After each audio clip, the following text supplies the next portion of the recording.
Hello प्यारे विद्यार्थियों, प्यारे मित्रों। UP board, Bihar board, Madhya Pradesh, Hindi medium है ना, हिंदी मीडियम भौतिक विज्ञान है ना। और चैप्टर चल रहा है समतल में गति। और समतल में गति में इससे पहले के वीडियो में मैंने आपको अपेक्षिक गति के बारे में बताया, और जो एनसीईआरटी में सवाल हैं वो भी मैंने आपको करवाए थे उसमें। अब हम पहुंच गए हैं एक बहुत ही इम्पोर्टेंट टॉपिक पर, जिसका नाम है प्रोजेक्टाइल, प्रक्षेप्य गति है ना। तो बात करेंगे प्रक्षेप्य गति के बारे में। और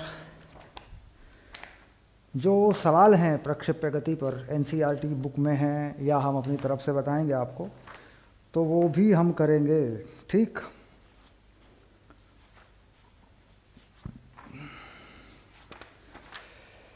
दो टॉपिक रह गए हैं, दो। एक है प्रक्षेप्य गति और एक है वृत्तीय पथ पर गति या वृत्ताकार पथ पर गति है ना। तो प्रक्षेप्य गति में क्या है कि अगर आप प्रक्षेप्य गति के बारे में ज़्यादा जानकारी चाहते हैं और बहुत अच्छे से इसको पढ़ना चाहते हैं, तो मैं आपको किताब का नाम लिख के बताता हूँ। उस किताब को आप खरीदेंगे बाज़ार से, बड़ी सस्ती किताब मिलेगी आपको, बिल्कुल ओरिजिनल बुक बताऊँगा मैं आपको। क्योंकि यहाँ पे हमारे पास जो एनसीईआरटी में सवाल हैं वो कम है, वो सीमित है। वैसे मैं अपनी तरफ से कराऊंगा, लेकिन प्रोजेक्टाइल मोशन यानी प्रक्षेप्य गति पे देखे जाएं तो सवाल सभी किताबों में कम है। लेकिन मैं आपको एक ऐसी किताब बताऊंगा जिसमें आपको भरपूर सवाल मिलेंगे प्रक्षेप्य गति पे। और भी अध्याय हैं किताब में, क्या क्या है मैं बताऊंगा आपको।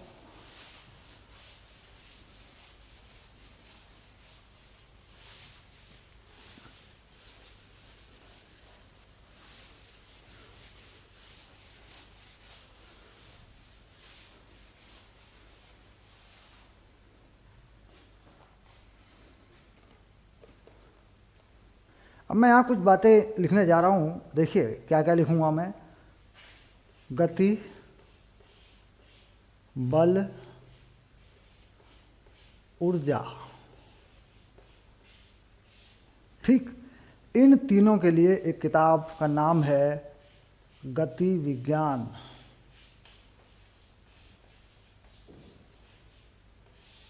ठीक, ये गति विज्ञान की किताब है, अभी आपके पाठ्यक्रम में नहीं है, अब एनसीईआरटी लगा दी।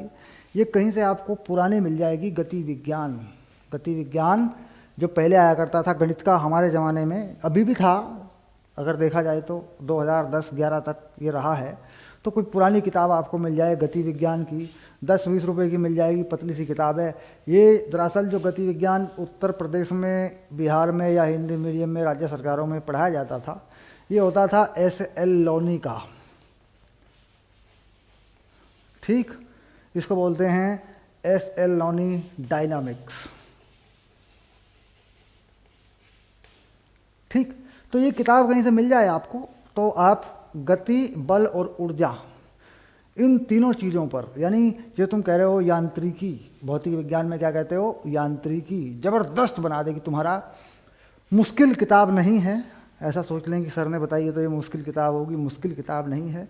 बिल्कुल जीरो लेवल से तुम्हें लेके जाती है और तुम्हें सारी बातों को समझा देती है। मतलब सेल्फ स्टडी बुक जिसे कहते हैं, खुद पढ़ने वाली किताब है। ठीक है, तो खैर ये तो हुई बात कि कौन सी किताब पढ़नी है, ये मैंने बता दिया।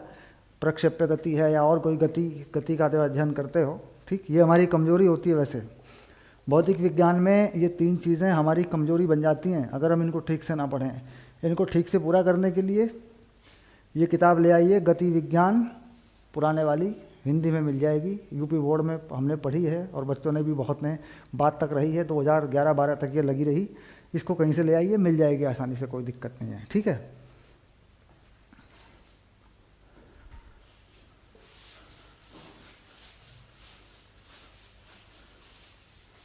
अब बात करेंगे प्रक्षेप्य गति के बारे में।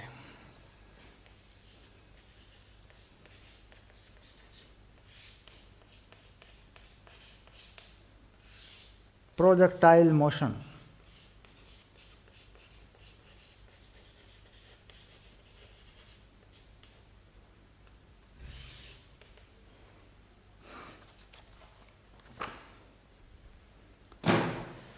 अगर प्रोजेक्टाइल मोशन की बात करें तो क्या क्या चीज़ें होती हैं। देखिए, दो विमाओं में गति, तो हम लिख सकते हैं कि हम बात करेंगे दो दिशाओं में गति, ऐसा लिख देता हूँ मैं, दो दिशाओं में गति।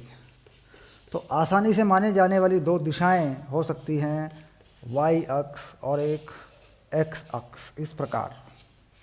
ठीक, तो एक्स अक्ष पर गति किस प्रकार है, वाई अक्ष पर गति किस प्रकार है। अब यहाँ पर क्या होता है, अगर मुझे एक्स अक्ष पर गति या वाई अक्ष पर गति निकालनी है तो मुझे क्या क्या चीज़ें चाहिए गति के लिए।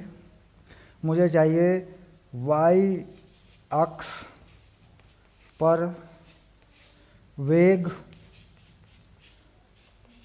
त्वरण, विस्थापन।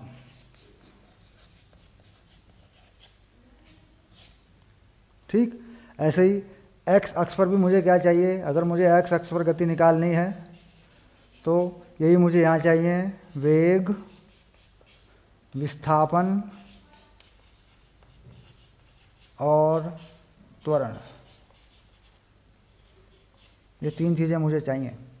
अब ये तीन चीज़ें मेरे पास किस तरह होनी चाहिए, इन तीन चीज़ों के बारे में मेरे पास जानकारी किस तरीके से होनी चाहिए। जानकारी होनी चाहिए मेरे पास समय के आधार पर, यानी मेरे पास वेग समय पर कैसे निर्भर करता है मुझे पता होना चाहिए।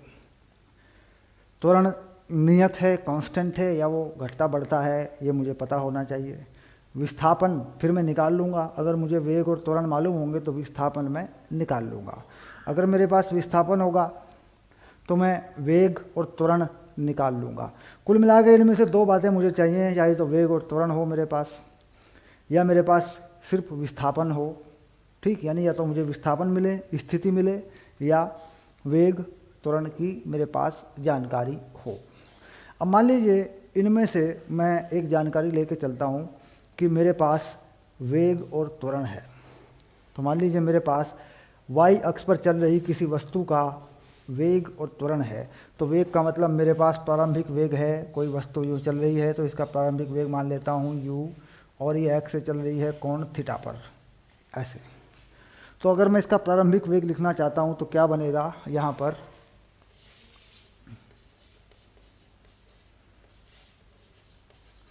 प्रारंभिक वेग। तो मुझे क्या करना पड़ेगा, मुझे इस u के घटक बनाने पड़ेंगे। ठीक, कहाँ पर है प्रारंभिक वेग, t बराबर 0 पर। ठीक, तो अगर मैं इसके घटक बनाऊंगा तो घटक क्या होंगे, आगे की दिशा में घटक होगा u cos थीटा और ऊपर की दिशा में घटक होगा u sin थीटा। अगर मैं इसको वेग बनाकर लिखूं तो कैसे लिखूंगा, u vector u cos theta i cap u sin theta j cap. ये क्या है, ये है प्रारंभिक वेग। अब वेग मालूम होने के बाद मुझे मालूम हो त्वरण। ठीक, अब मैं मान लूँ कि y अक्ष पर त्वरण नीचे की तरफ है जो है g के बराबर, यानी गुरुत्वीय त्वरण। इसका मतलब सीधा सीधा हो गया कि मैंने y को बना दिया ऊर्ध्वाधर दिशा ऊपर की तरफ, और x को बना दिया क्षैतिज दिशा आगे की तरफ। यानी पृथ्वी तल के समानांतर जो दिशा है वो x अक्ष हो गया, और इसके लंबवत जो दिशा है वो y हो गया। और हम जानते हैं कि किसी भी ऊपर जाने वाली या नीचे जाने वाली वस्तु पर जो गुरुत्वाकर्षण है उसका जो त्वरण बनता है वो कितना है, g के बराबर है। g का मान है 9.8 मीटर प्रति सेकंड स्क्वायर। तो अगर मैं त्वरण की बात करूं तो मेरे पास त्वरण है, नियत है, जो है 0 i कैप और माइनस g j कैप। इसको ज़रा समझना पड़ेगा थोड़ा सा। 0 i कैप का मतलब x अक्ष पर मेरे पास कोई त्वरण नहीं है, यानी x अक्ष पे वेग को प्रभावित करने वाला मेरे पास कोई त्वरण नहीं है। अगर कोई वस्तु ऊपर नीचे, उस वस्तु की ऊपर नीचे ही गति को प्रभावित करने वाला त्वरण है। अगर मैं ऊपर फेंकता हूँ तो वो उसे रोकता है, कुछ दूरी तक ऊपर जाती है, गिर जाती है। अगर मैं नीचे ऊपर से छोड़ता हूँ तो नीचे गिरती है। तो जी जो है प्रभावित करता है ऊर्ध्वाधर दिशा की गति को, आगे पीछे वाली गति को नहीं, यानी क्षैतिज में गति को प्रभावित नहीं करता। तो इसका मतलब ये आई है, तो 0 है। और माइनस जे का मतलब नीचे की तरफ, वाई अक्ष पर नीचे की तरफ। अब यहाँ से प्रारंभिक वेग और त्वरण मिल गया। किसी समय t पर, किसी समय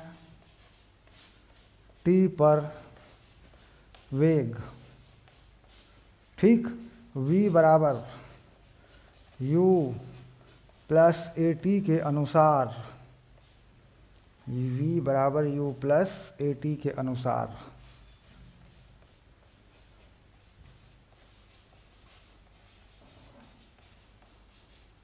तो कितना भी हो जाएगा किसी भी समय पे। u क्या है देखो, ये रहा u cos theta I cap plus u sine theta J cap, और प्लस ए टी, कितना a है माइनस जी जे, और इसके साथ में लगा दिया t, यानी u प्लस ए टी। तो यहाँ मैं देख रहा हूँ कि वेग में दो दिशाएं बन गई, एक बन गई एक्स एक्सिस आई कैप, एक बन गया जे कैप। तो u cos theta I cap plus u sine theta minus G T J cap, ठीक। तो ये जो वेग है ये कहाँ है, ये है वी एक्स, यानी ये है वी एक्स अक्ष पर वेग है, जिस पे कोई फर्क नहीं पड़ेगा, जो नहीं बदलेगा। u कॉस थीटा से ही ये वस्तु एक्स अक्ष पे चलती रहेगी, ठीक, जब ये हमने इसे फेंका है कोण थीटा पर। अब इसके बाद ये वेग है वाई अक्ष पर, तो हम देखें कि वाई अक्ष पर वेग घटेगा, ऊपर जाएगा, टॉप तक जाएगा पहले, फिर नीचे गिरेगा, फिर नीचे की तरफ माइनस में हो जाएगी, उसकी दिशा बदल जाएगी।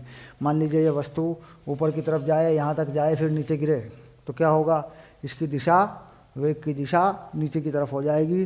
तो समय के आधार पर ये क्या बता रहा है, वाई अक्ष पर वेग बता रहा है। इसी प्रकार अगर विस्थापन की बात करें, विस्थापन की बात करें,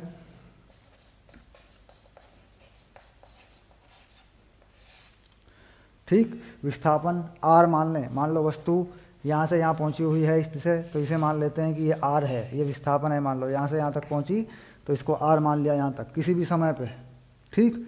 तो विस्थापन कितना, विस्थापन होगा r सदिश, इसमें दो बातें होंगी, x अक्ष वाला विस्थापन और y अक्ष वाला विस्थापन, एक x अक्ष पे, एक y अक्ष पे। तो ज़रा सा यहाँ से इस डायग्राम को ठीक करके बना दें कि कैसा होगा।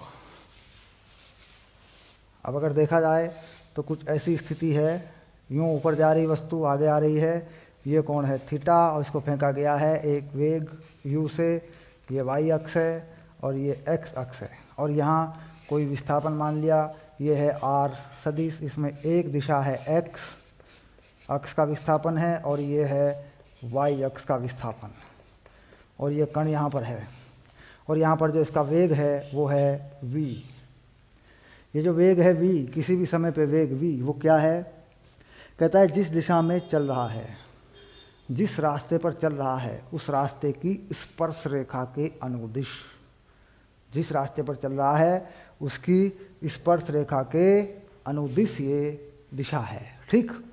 अब इसके बाद ये वेग आ गया, किसी भी समय पर ये वेग है, और r में एक x है, एक y है। जब हम x निकालने की बात करेंगे तो कितना निकालेंगे x,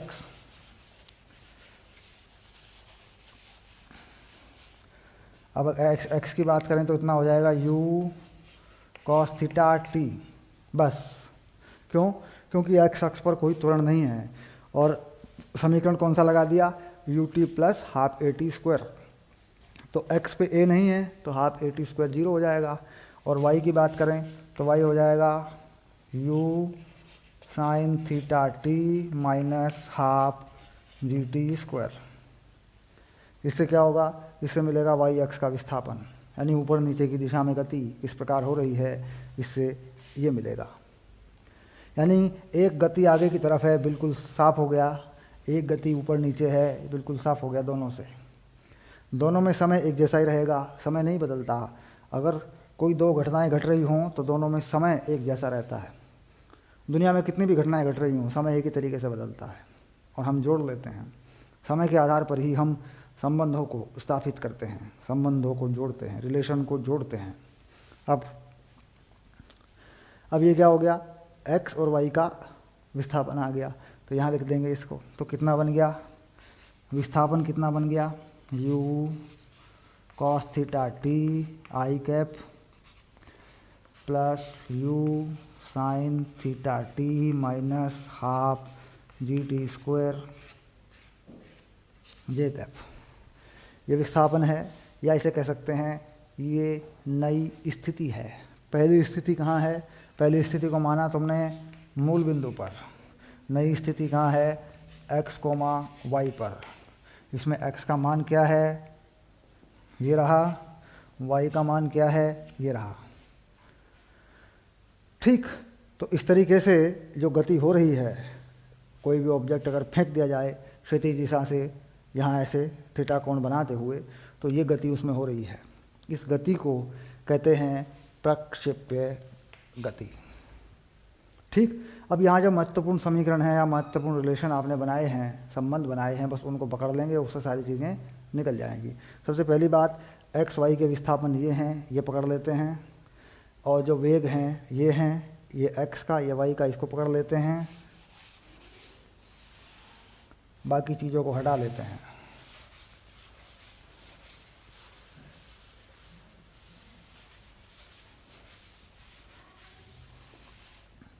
बस इतना काफ़ी है।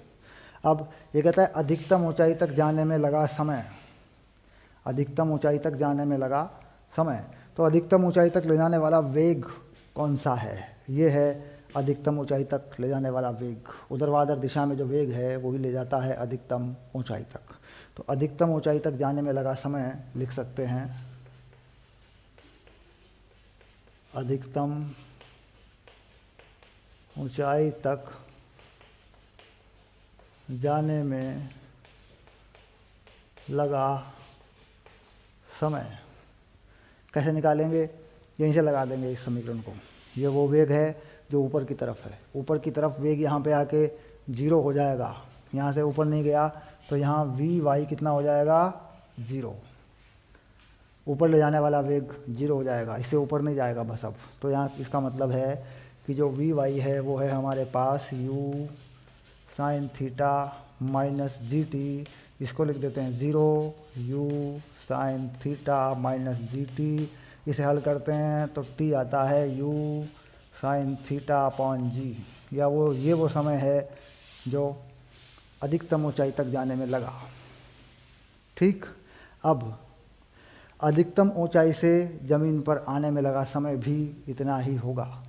नियत त्वरण कांस्टेंट एक्सेलरेशन में हवा का प्रतिरोध नहीं माना जाता इन समीकरणों में। ठीक, तो प्रक्षेप्य का उड्डयन काल क्या निकल जाएगा, प्रक्षेप्य का उड्डयन काल, टाइम ऑफ फ्लाइट।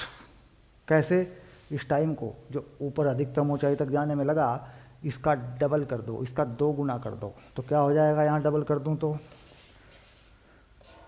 प्रक्षेप्य का उड्डयन काल, अंग्रेजी में क्या बोलेंगे, ठीक से लिखता हूँ, हैं, प्रक्षेप्य का उड्डयन काल, इसे बोलेंगे टाइम ऑफ फ्लाइट।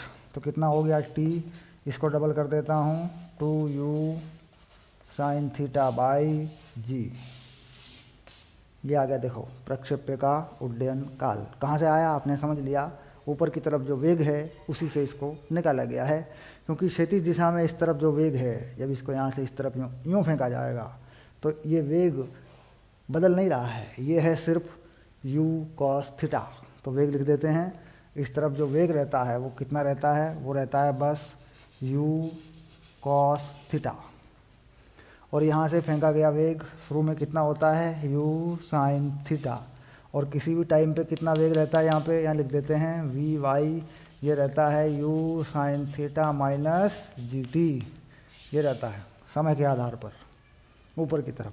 तो ऊपर की तरफ वेग कितना रहता है, u sine theta minus G T रहता है।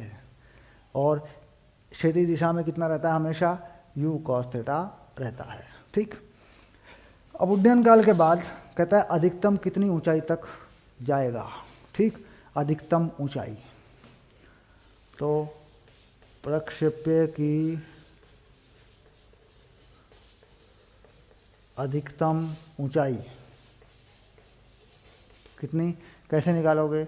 गति का तीसरा समीकरण लगा सकते हो, क्या होता है, v² u² प्लस 2as। अब देखो ऊपर की तरफ जाने वाला वेग यहाँ शून्य हुआ, तो शून्य लगा दें।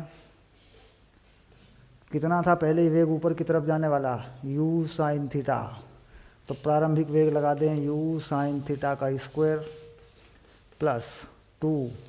त्वरण किधर है, त्वरण है ऊपर जा रहा है नीचे की तरफ, वेग की उल्टी दिशा में, तो त्वरण लगा दिया -g और हाइट मान ली h। तो देखो यहाँ से हल करें तो h की वैल्यू आ जाएगी u² sign square theta upon 2g, ठीक। प्रारंभिक वेग ऊपर की तरफ है और त्वरण प्रारंभिक वेग का उल्टा यानी नीचे की तरफ है, तो उसका साइन माइनस लगेगा।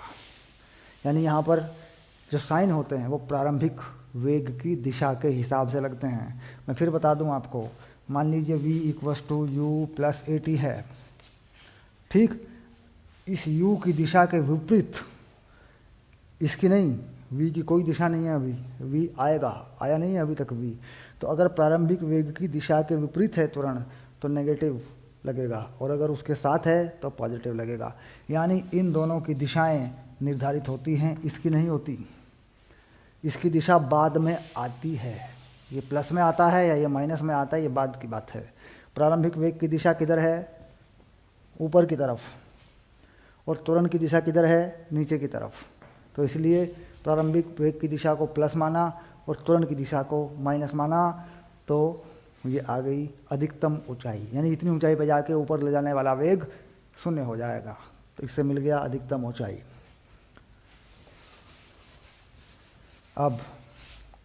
अब आया प्रास, रेंज,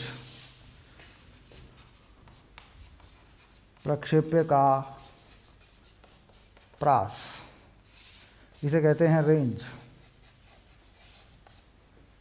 ठीक। यानी कितनी दूर जाके गिरा। x अक्ष पर अधिकतम जो दूरी है वो है r, ऐसे। अब x अक्ष पे दूरी है, देखो u cos theta into T, तो ये कितनी आ जाएगी, इसे कह देंगे r x मैक्सिमम, यानी अधिकतम x की वैल्यू, रेंज। तो कितनी हो गई, आगे ले जाने वाला वेग क्या है, u cos थीटा, कितना समय है, t, प्रक्षेप्य का उड्डयन काल, कुल t समय तक हवा में रहा, उड़ता रहा। तो यहाँ से अगर मिलाएं आंसर तो कितना आएगा, u cos theta plus 2u into, plus नहीं गुणा 2u साइन थीटा बाई जी, हो गया। तो देखो ये सॉल्व करके देखो कितना बन रहा है। तो रेंज जो आ रही है वो आ रही है 2u² sine theta cos theta by G, ये रेंज का सूत्र है, ठीक। इसको गणितीय विधि से छोटा कर सकते हैं, देखो 2 साइन थीटा कॉस थीटा, ये होता है साइन 2 थीटा, यानी रेंज हो गई u² साइन 2 थीटा बाई जी। कहता है अधिकतम रेंज कितनी होगी, मैक्सिमम रेंज कितनी होगी, कहता है ये होती है u² बाई जी। क्यों, क्योंकि साइन 2 थीटा का अधिकतम मान हो सकता है 1 और थीटा हो सकता है 45 डिग्री। अगर किसी भी प्रक्षेप्य को 45 डिग्री पर फेंका जाए तो अधिकतम दूर जाके गिरेगा। इसलिए जैसे खेल, जिन खेलों में दूर फेंकने वाली बात होती है, जैसे मान लीजिए आपको कोई गेंद फेंकनी है, कोई भाला फेंक है, कोई डिस्कस थ्रो है, या कोई भी लॉन्ग जंप है, लंबी कूद है, यानी जिन खेलों में दूरी का महत्व है, कितनी दूर फेंका जाना है, उसमें कितने कोण पर फेंकना चाहिए, कोण होता है 45 डिग्री। 45 डिग्री का कोण बनाते हुए फेंकिए तो अधिक दूर से दूर जाके गिरेगा, ठीक। अब आया किस रास्ते पर चलेगा, पथ का समीकरण, ठीक। तो ये 3 सूत्र बने अभी अभी बनाते हैं। और पथ का समीकरण, प्रक्षेप्य के पथ का समीकरण।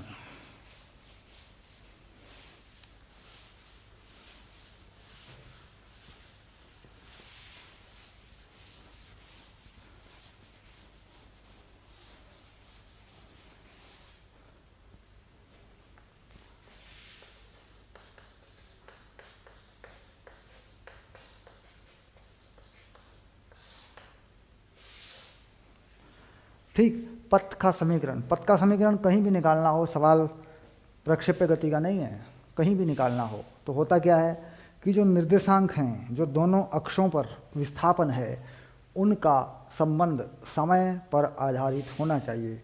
यानी अगर 2 घटनाएं घट रही हैं तो उनमें ऐसी एक चीज़ है जो दोनों में एक जैसी है, वो है समय। तो इसका मतलब ये होता है कि x अक्ष पर विस्थापन ये है जिसमें समय है t, किसी भी t में ऐसा है। y अक्ष पर विस्थापन ये है, इसमें समय है t। तो जो t x अक्ष में है या x अक्ष के विस्थापन में है वही t y में भी है। तो t हटा लो, एक में से t निकाल के दूसरे में लगा दो तो y और x में संबंध मिल जाएगा। y और x का संबंध ही पथ का समीकरण हो जाता है। निर्देशांकों के संबंध ही रास्ते को बताते हैं। और उसके लिए तरीका होता है कि जो समय है, जो t है, किसी भी समय पर x, किसी भी समय पर y, उसमें जो t लिखा हुआ है वो t हटा दिया जाए। तो इसका मतलब ये हो गया कि जो x है वो है u cos थीटा t। तो यहाँ से t का मान आ गया x बटे u cos थीटा। t का ये मान y में रख देते हैं तो y कितना है, y है u साइन थीटा, t का मान है x बटे u cos थीटा 1/2 g, और ये है x बटे u cos थीटा का वर्ग।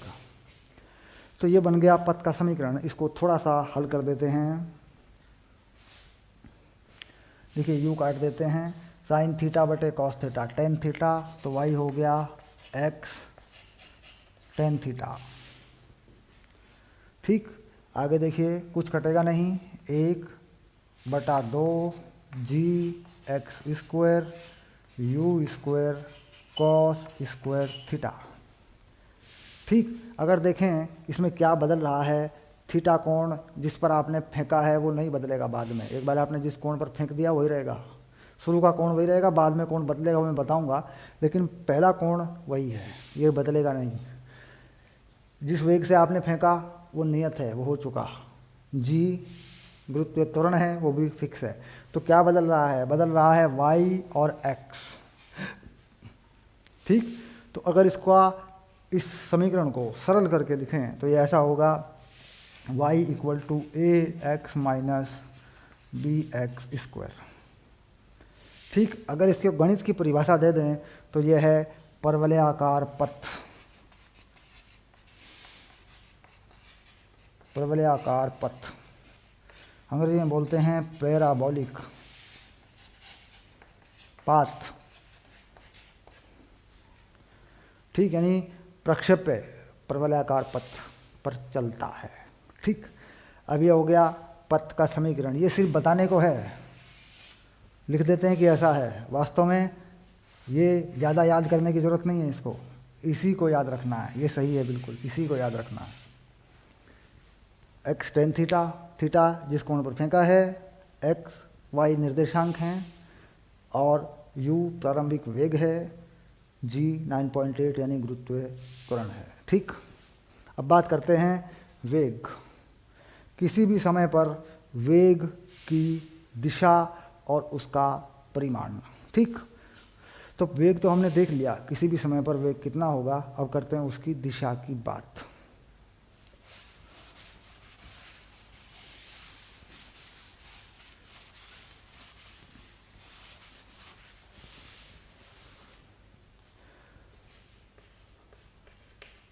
प्रक्षेप्य की गति की दिशा किसी भी समय पर, किसी भी समय पर, मतलब जब चल रहा है।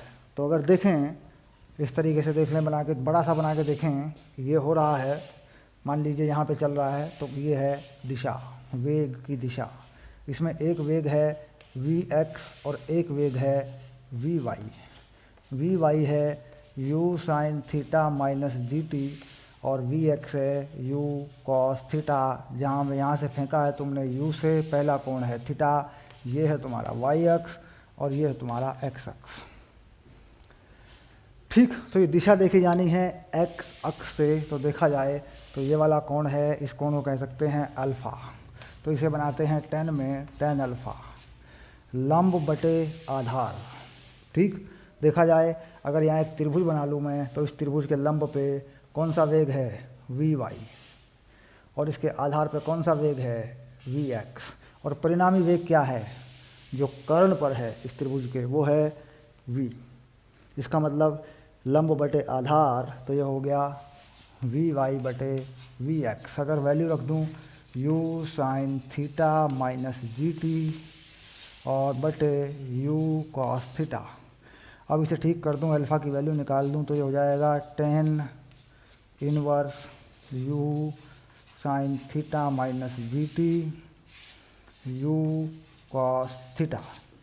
यानी ये वो कोण है जो बदलता रहेगा। अब देख कैसे बदल रहा है, यहाँ पर कोण कितना है थीटा, यहाँ पे कम हो गया, यहाँ और कम हो गया, यहाँ पे कोण कितना हो गया, यहाँ पे हो गया अल्फ़ा इक्वल टू 0। जब यहाँ पहुँचेगा बिल्कुल ऊपर पहुँच जाएगा, बिल्कुल टॉप पे, तो अल्फ़ा बराबर 0 हो गया। फिर ये पीछे की तरफ बढ़ने लगा, देखो कोण बड़ा हो रहा है, देखो इधर आएगी वेलोसिटी, कोण नीचे की तरफ बदल रहा है, फिर बढ़ रहा है। ठीक, तो जिस कोण से छोड़ा गया था उसी पे थीटा पे आके यहाँ टकराएगा, उल्टा हो जाएगा कोण, फेंका इधर से टकराएगा इधर से, थीटा बराबर होंगे। यानी अगर थीटा पे फेंका है एक्स अक्ष से, तो 180 माइनस थीटा पे टकराएगा। अगर थीटा पर फेंका है तो कहाँ टकराएगा, 180 माइनस थीटा पे टकराएगा, पॉजिटिव धनात्मक एक्स अक्ष से। यानी थीटा उल्टा हो जाएगा, जितने वेग से फेंका गया था उसी वेग से आएगा। क्यों? क्योंकि हवा का प्रतिरोध 0 है। ठीक, तो ये है वेग। अब इस वेग के परिमाण की बात करूं, कितना होगा।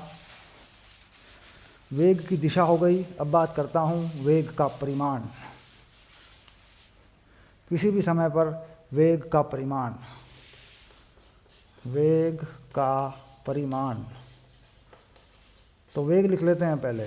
वेग क्या है, u cos theta I cap plus u sine theta minus G T J cap. ठीक, परिमाण बताते हैं, जिसे कहते हैं चाल। वेग के परिमाण को बोल देते हैं तात्कालिक चाल, है ना। तो लिख दो u cos theta square plus u sine theta minus G T का स्क्वायर का वर्गमूल। ठीक, अब ये वर्ग खोलेंगे तो sign square theta cos square theta ये 1 होंगे, हटेंगे। खोल के देखो एक बार, तो ये हो गया u square cos square theta plus u square sine square theta plus G square T square minus 2u sine theta G T. ऐसे हो गया, देखो। अब यहाँ देखो, अगर u स्क्वायर कॉमन ले लोगे तो sign square theta cos square theta क्या हो जाएगा, 1 हो जाएगा। तो लिख दो, हटा दो इसको, ये आ गया u square plus G square T square minus 2u G T sine theta. तो ये आ गया वेग का परिमाण, यानी किसी भी समय पर चाल, तात्कालिक चाल। ओके, जितना भी समय रखेंगे टी के बराबर उतना ही ये आपको मिल जाएगा। ठीक,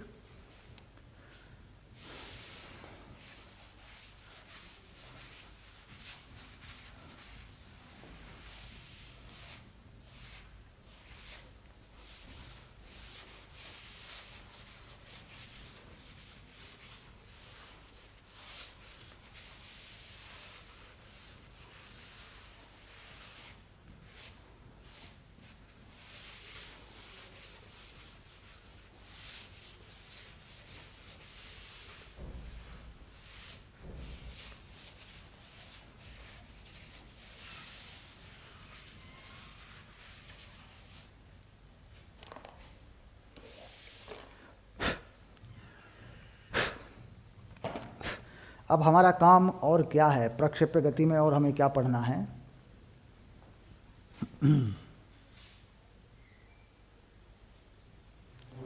देखिए हमारे पास क्या है, एक तो किस किस तरह का प्रक्षेप्य हमें पढ़ना होता है। सबसे पहली बात, एक तो हमने यही देखा कि इस तरह का प्रक्षेप्य है, ये वाला, ये है पहले नंबर का।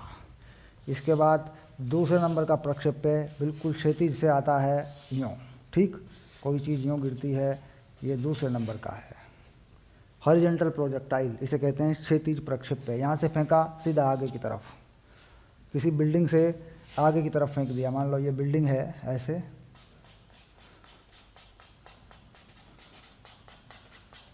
आगे की तरफ फेंक दिया, ठीक, और ये तुम्हारी क्षैतिज है, यानी धरातल है, ज़मीन है, जो भी है, इस तरीके से फेंका। ये आप पढ़ चुके हैं, ये x मान लेते हैं, ये y मान लेते हैं। इसके बारे में अभी हम बात कर रहे थे, इसकी सारी बातें हमने पढ़ ली हैं। ये वाला है। एक और है, किसी बिल्डिंग से फेंका जाए ऐसे, और ऊपर की तरफ फेंक दिया जाए, यूँ गिरे। यहाँ कोई बिल्डिंग है, ये यहाँ से फेंका जाए ऐसे, और आगे जाके यूँ गिरे, और ये है ज़मीन, ठीक, ये हमें पढ़ना है। ये मान लो कोई बिल्डिंग है, इस बिल्डिंग से फेंक दें तो ऐसे गिरे, ठीक। 3 नंबर का है, ये अभी पढ़ेंगे हम, ठीक। ऊपर को कोण देते फेंका तो थीटा कहाँ है, ऊपर को है। एक स्थिति ये भी होती है कि नीचे को कोण देते फेंका जाए, यानी यहाँ से फेंका जाए इस दिशा में, देखो कोण जो है नीचे की तरफ दिया गया ऐसे, और यहाँ गिर गया आके ये, तो ये मान लेते हैं कि ये बिल्डिंग है ऐसे, और ये ज़मीन है, ठीक। तो ये पढ़ चुके हैं, ये पढ़ेंगे, ये पढ़ेंगे, ये पढ़ेंगे, ठीक। और इसके अलावा NCERT के हल करेंगे,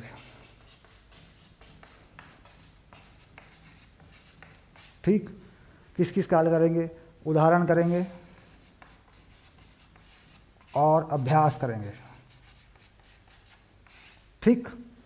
इतना काम भी बचा हुआ है। तो जाहिर सी बात है कि इन तीनों प्रोजेक्टाइल को समझाने में एक क्लास और होगी, और इन्हें करने में एक क्लास और होगी। यानी देखा जाए तो प्रक्षेप्य गति पे कितनी क्लासें हो रही हैं, प्रक्षेप्य गति पे हो रही हैं 3 क्लास, ठीक। ऐसा बोल देते हैं 3 वीडियो, ऐसा लिख देते हैं। और ये वीडियो एक कितनी देर का है, 40 मिनट का, ठीक।